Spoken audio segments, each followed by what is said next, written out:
All right, welcome back, everyone. In this video, we're going to discuss a theory called functionalism and artificial intelligence. The definition is given in page 209 in the textbook.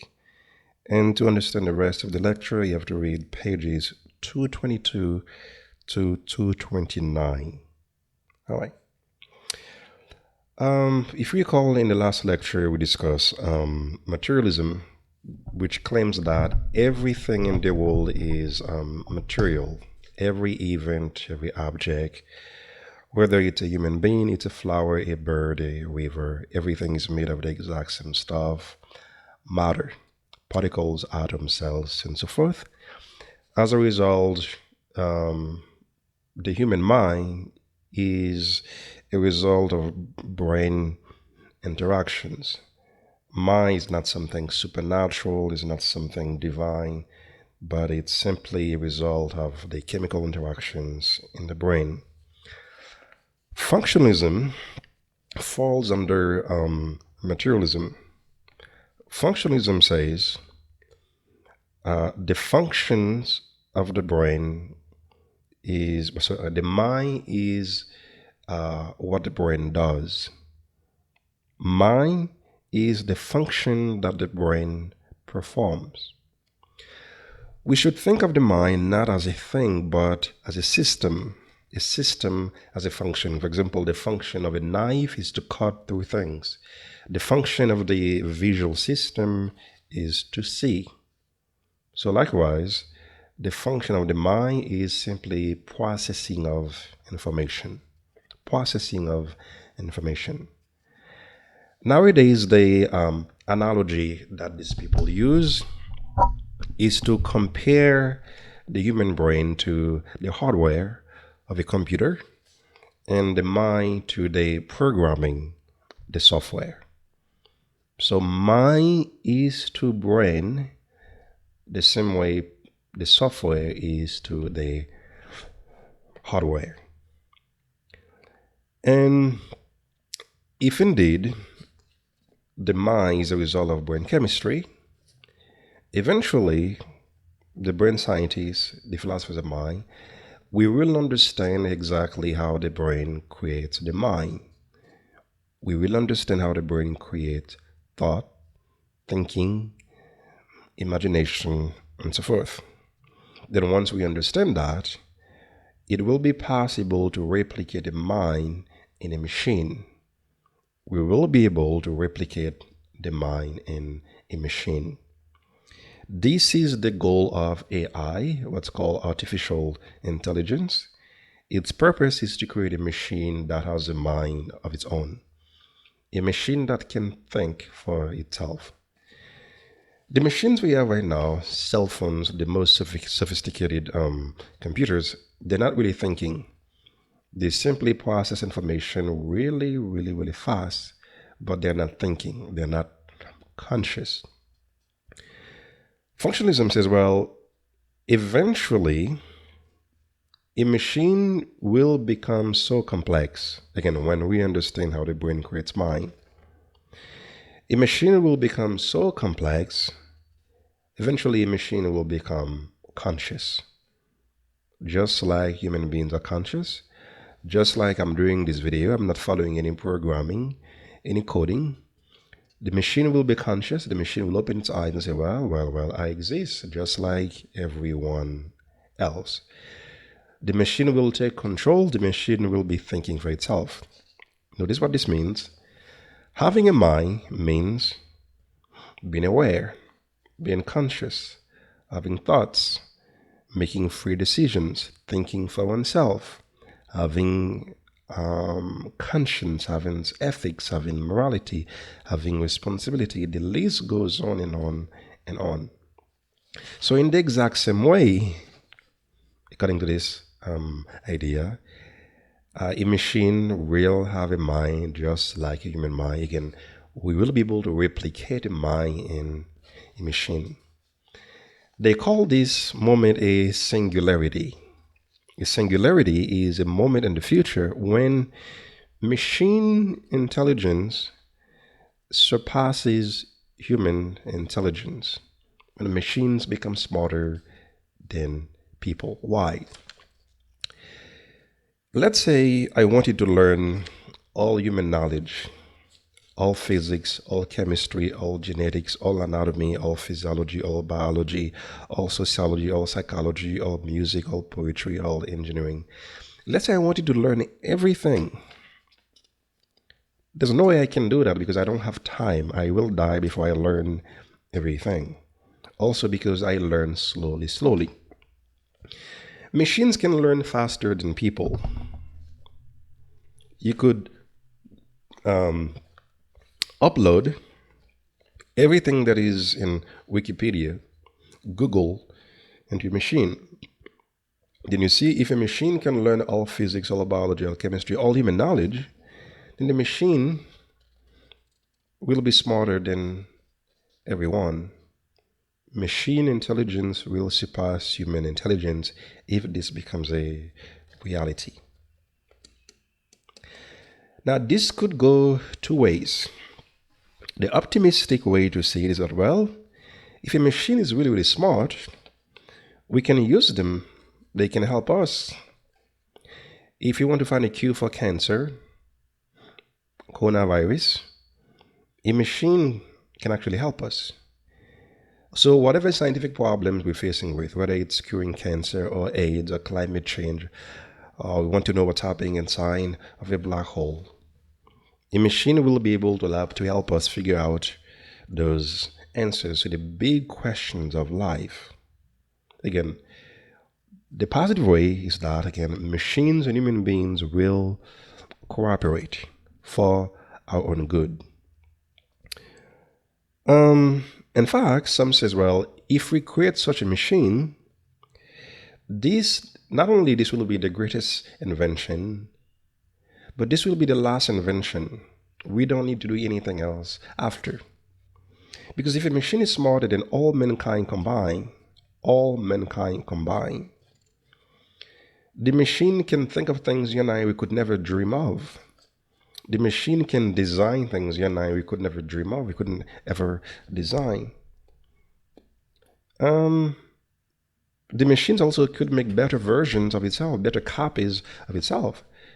So this will mean there will be an explosion of intelligence, an explosion of better versions of these machines.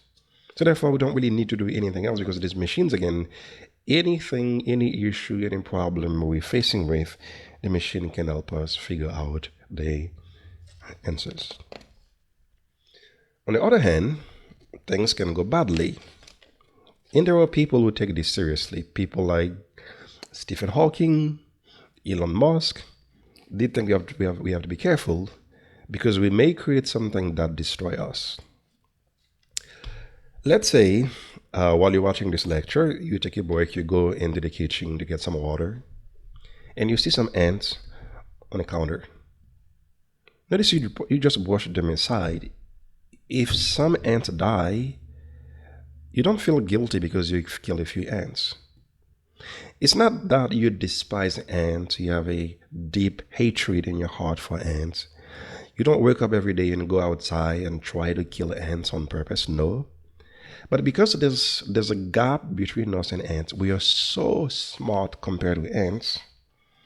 If you kill 10,000 ants a day, you don't feel guilty, you don't feel anything. Nobody cries because you kill a few ants because of the gap in intelligence. If a machine becomes smarter than mankind combined, then compared to the machines, we will be the ants.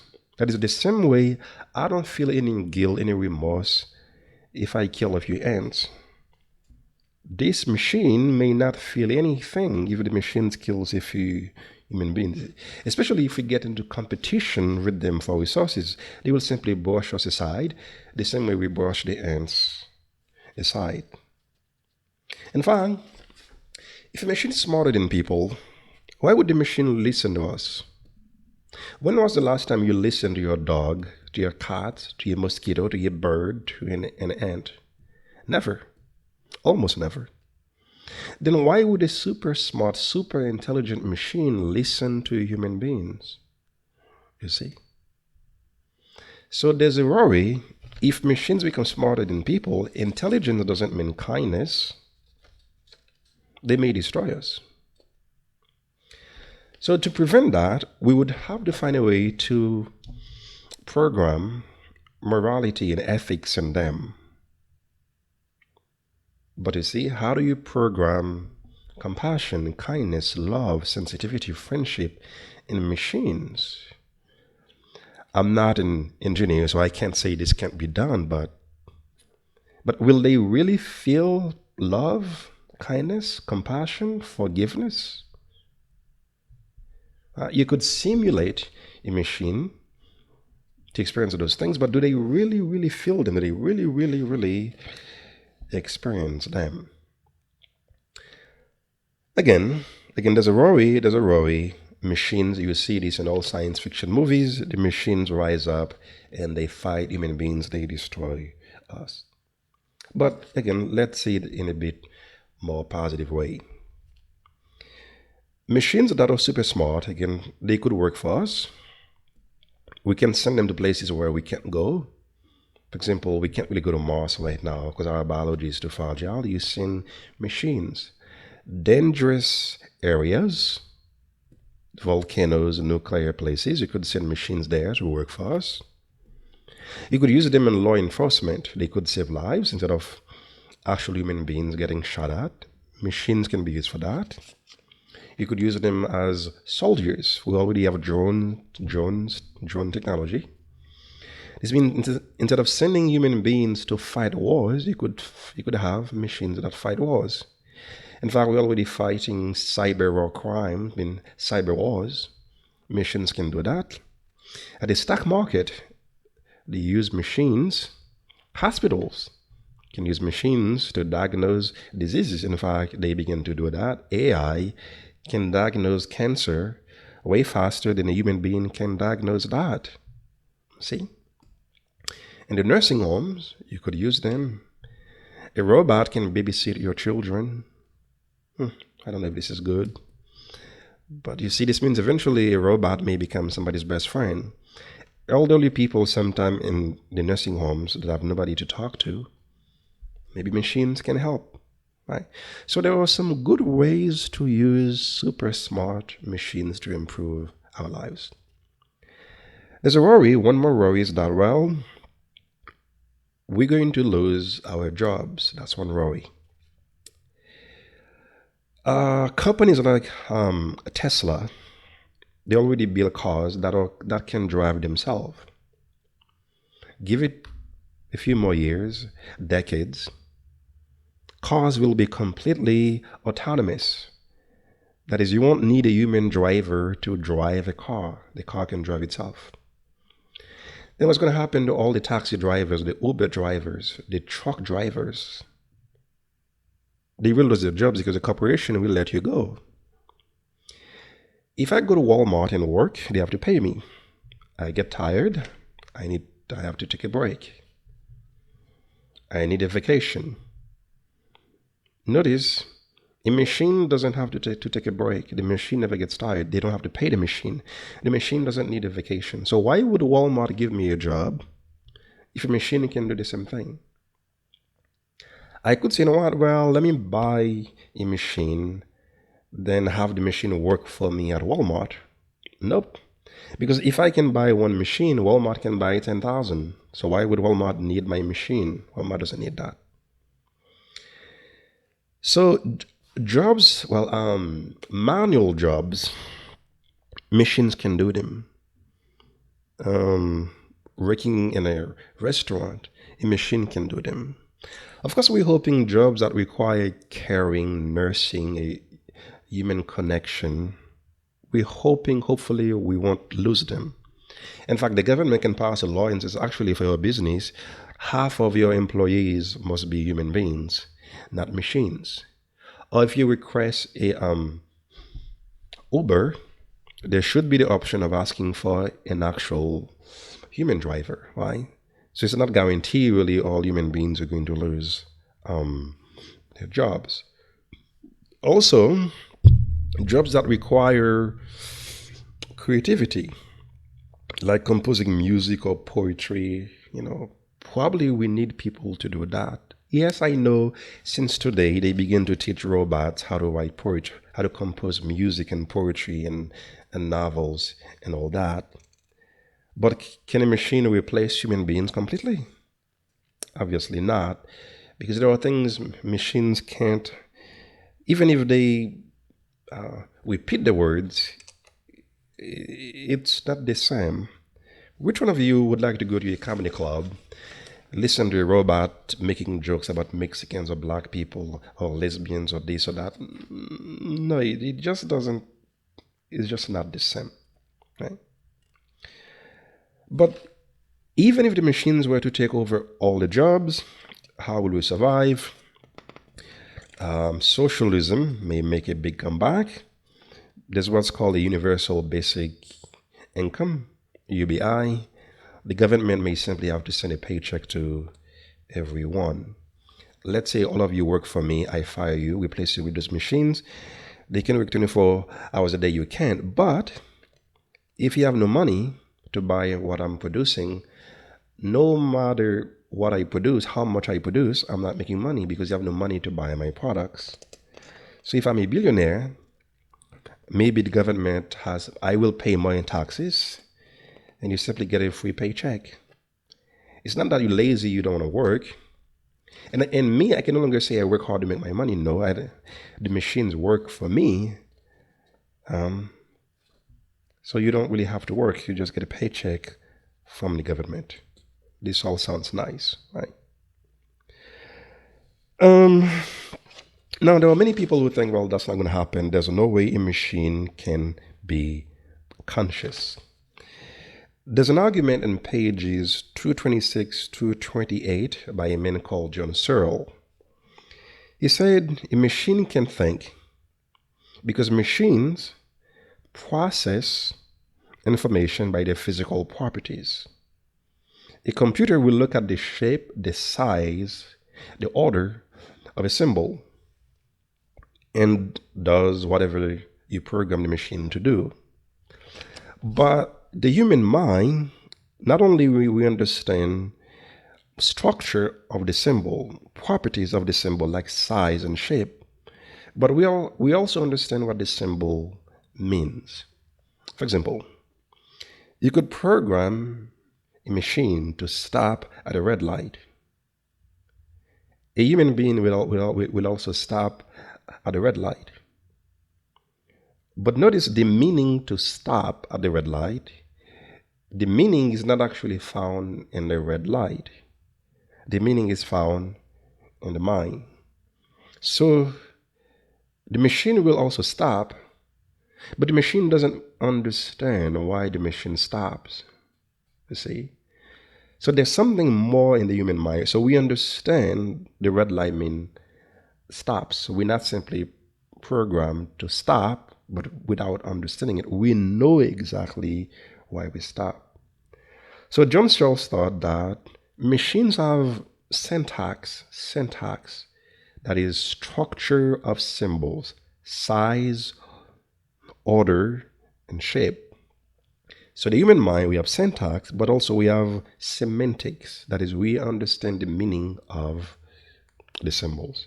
So he thought computers, because of that, can never think. Computers will be smarter over time. They will be able to do more and more and more. But they will never have a human mind. They can't because, again, they process information by syntax, but we have both syntax and semantics. That is, we know, we understand the meaning of our symbols. Number two, some says, well, notice all human beings have a sense of self. I know who I am. I know what I am. I remember my past, the history of my ancestors. And based on that, I know where I am right now. And based on that, I make plans for the future. And I know who I am. I'm not my mother. I'm not my father. I'm not Adolf Hitler. I'm not Mother Teresa. I'm not Jesus. I'm not you. Everybody has a unique sense of self. So can a machine have a sense of self? See? And different machines will have different set of selves. You see, there are there are over 7 billion people on the planet, 7 billion. If I go around the world and meet every single person, I'm not going to find somebody that is exactly like me. That is, there are no copies of me, there's just me. So because there are those differences in human beings, even though we have the exact same bodies, the exact same brain, but there's nobody like you, there's nobody like me. We are all different. So how do you replicate this difference, this variety in a machine? Again, over 7 billion people, each one of them has their own minds. Each one of them has a different sense of self. So if you have 7 billion computers, how do you give them a different sense of self, a different mind for each one of them? I don't know how this will be done. Also, some says, well, computers don't have qualia. Qualia again means subjective states of experience. Can a computer feel thirst? You see, thirst is biological. Of course, you could simulate thirst into a computer, but does it actually feel thirst? See? Can a computer have a plan for the future? Can a machine know love and fear, anxiety, depression, laughter, humor, dancing, the fear of death that characterizes our lives? Can they have hope? Can machine believe in God? You see? Can they have a sense of mortality or immortality, a sense of time, a sense of eternity?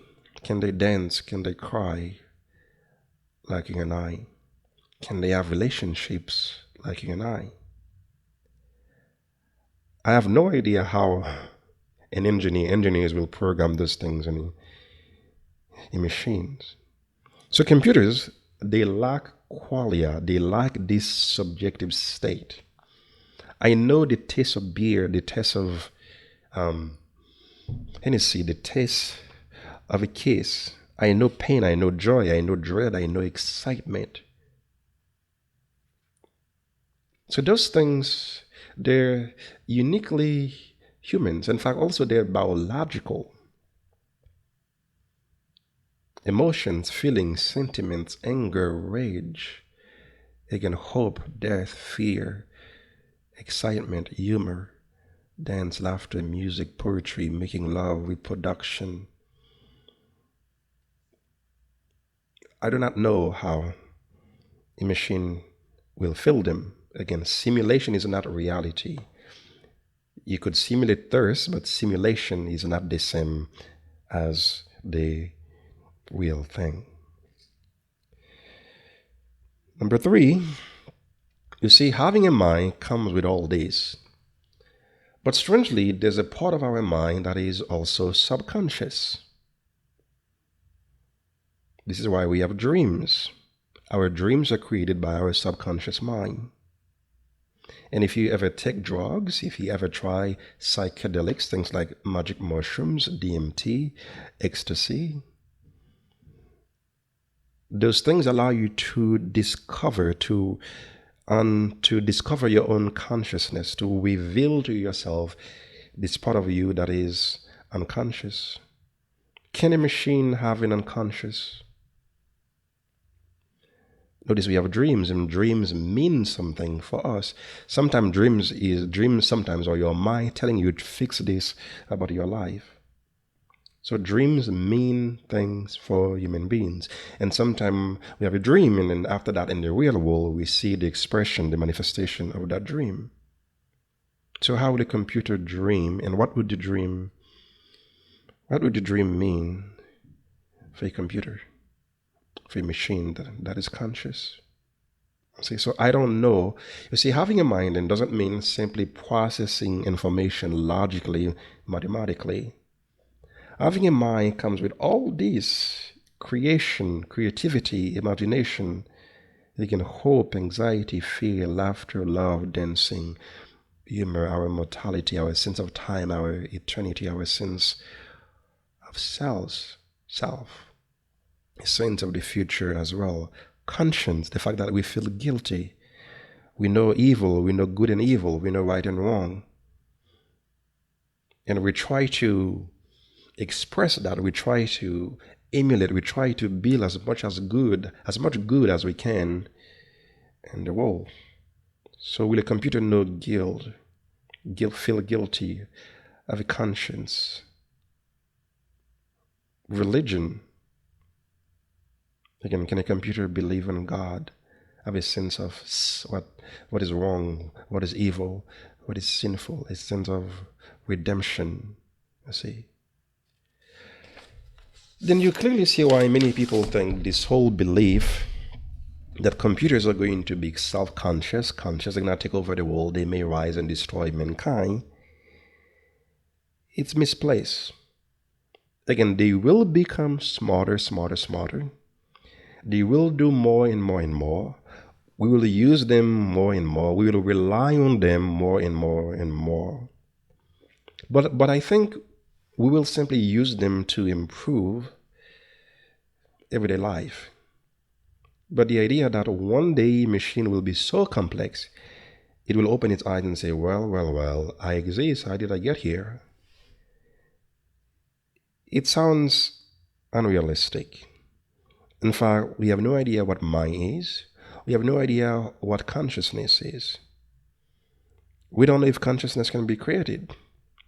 Maybe consciousness is like energy. You can't create it.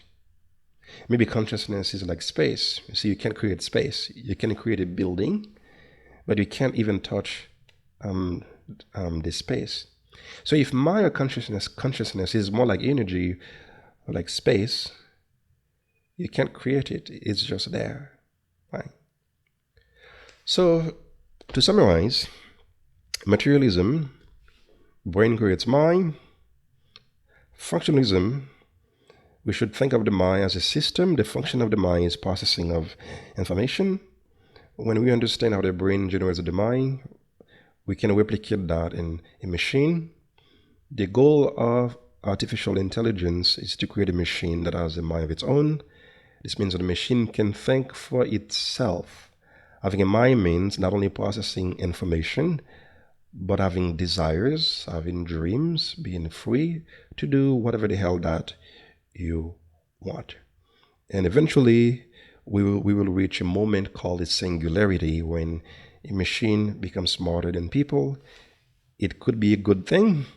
The machine helps us solve the big problems we're facing with. Or it could be a bad thing, where the machines realize that that they don't need us, they just decide to get rid of us. I myself, I don't believe this will happen. Only human being can have a human mind. The same way a flower, a tiger, a chicken can't have a human mind. They have their own minds, but they can't have the mind that human being has. So whatever a computer has